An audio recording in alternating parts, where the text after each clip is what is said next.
This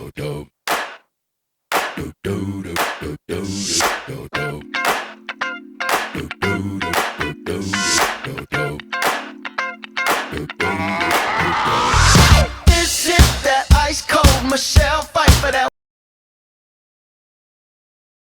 What would you like to say about this place? It's a pretty nice place to go.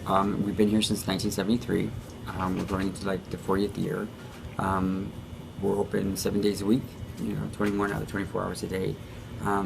It's a safe place to go for people when they want to meet people, things like that. It's education. We sell, different novelties and movies. And it's a pretty cool place to work for. So the community is safe, it's nice, and it's very opening here? Yes. That's very great. much so. And we don't discriminate. It's called Beacon Lounge and Supper Club. We're a bar slash restaurant. We have drag shows every night. We have a female impersonator. They come out like half an hour and do like, she'll come out and do Beyonce, then she'll come back to Whitney Houston, then she'll come back to Britney Spears, then let's keep going on the show every single night. Okay, cool. Yeah. Can you tell me a little about the town? Chicago?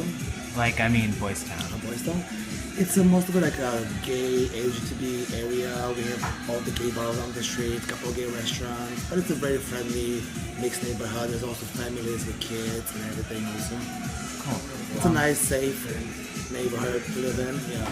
So, why did you choose to, live here?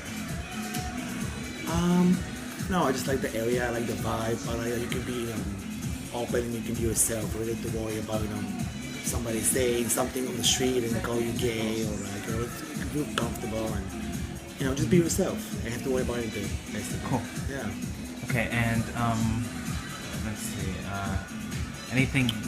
Is there anything you just like to say? Like about me or? Yeah, like about you or about the town or the restaurant.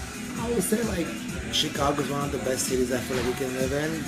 The weather can be a little bit cold, but I think the city is amazing and everything you want, everything you need here in this town. There's beach in the summer, there's all kinds of restaurants, entertainment, everything you want to do, you can do right here in Chicago. You don't need to leave town, do you know what I mean? Mm-hmm. Yeah. Thank you. Appreciate Can you tell us a little bit about the community and your impression of it? What do you mean impression? Do you think the community is an open community or an inviting community or something like that? Or yeah.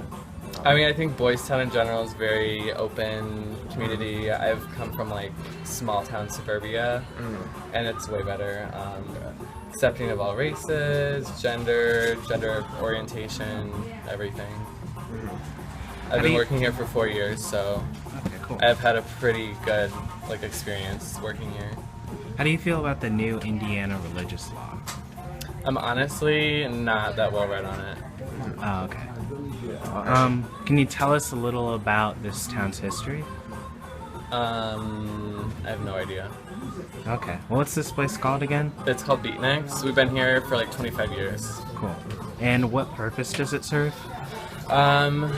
We've been kind of a staple in the community because we're a drag store.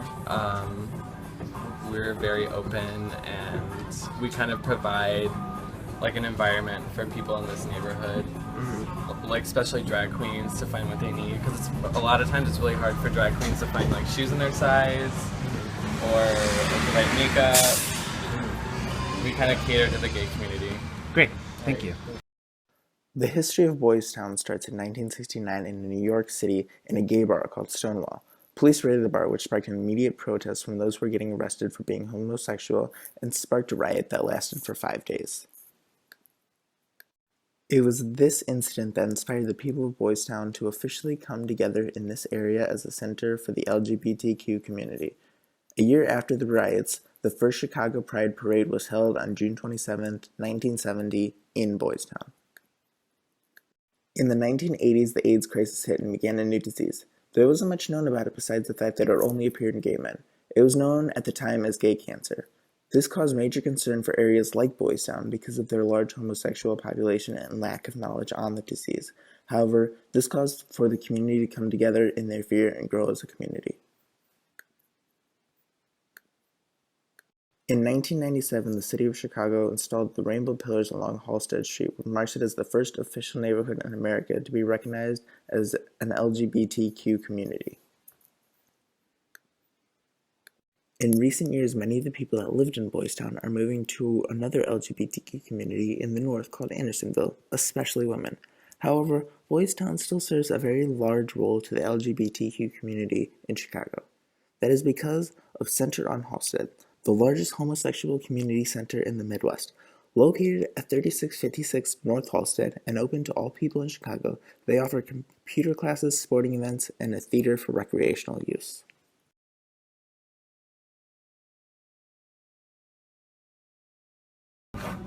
What purpose does Center on Halsted serve in Boystown? Sure. So Center on Halsted is Chicagoland's LGBTQ center, which stands for lesbian, gay, bisexual, transgender, and queer.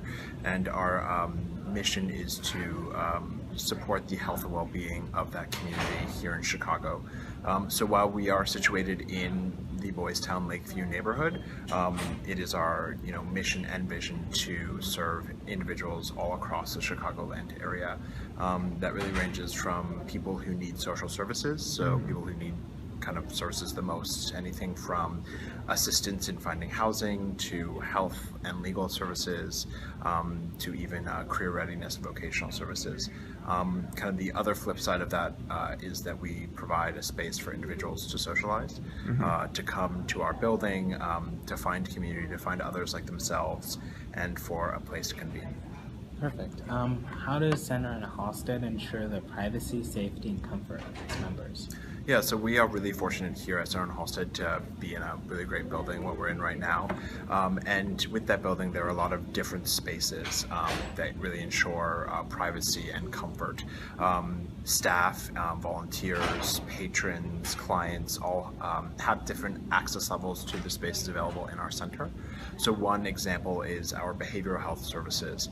We offer therapy, both group therapy, individual therapy, couples therapy, family therapy, to clients and individuals in the community. And one way that we ensure their confidentiality is when they check in at our first floor reception, they're given a key card which lets them into the behavioral health suites. And only the practitioners and the clients have access to those suites. And so it's kind of one instance where they can be within our building, but be in a more kind of enclosed private space. Similar things are true for the residents in our town hall apartments, which are just south of this building here. Those are only accessible to residents. Similar things go on for other programs like our HIV and AIDS services, as well as our youth services as well. Really just making sure that the spaces are catered to the clients and populations that we see. Great. Can you tell me about the town as a whole, Boystown? Boystown as a whole? Would you mind expanding on the question? What's the community like? Common culture, I guess. What are people like in general? I don't know a lot about the demographics of the neighborhood, but I do know the neighborhood has changed over time. It is the kind of traditional gay and lesbian neighborhood in Chicago, really from the 70s, 80s onward to now, but has not always been the gay and lesbian neighborhood in Chicago. Really, if you look at the broad history of gay and lesbian life in the city, Old Town used to kind of be a hub of gay and lesbian life, and before that, the Gold Coast kind of was a space where a lot of gays and lesbians congregated. So I think we've kind of chosen Boystown to be this very much memorial, this site where we'd like to commemorate gay and lesbian history, but is not really representative of the community as a whole. And so a lot of individuals who are gay and lesbian live everywhere in the city of Chicago, especially moving farther north to neighborhoods like Andersonville, Uptown, Edgewater, Rogers Park, are seeing more, especially younger gay and lesbians, because this neighborhood has become more affluent, has become more expensive to live in. But even with that being said, the community is diverse and people live all around the city of Chicago. So to speak about this neighborhood again, one kind of central character to it is that it is a kind of, I think, entertainment district. Some of that goes in line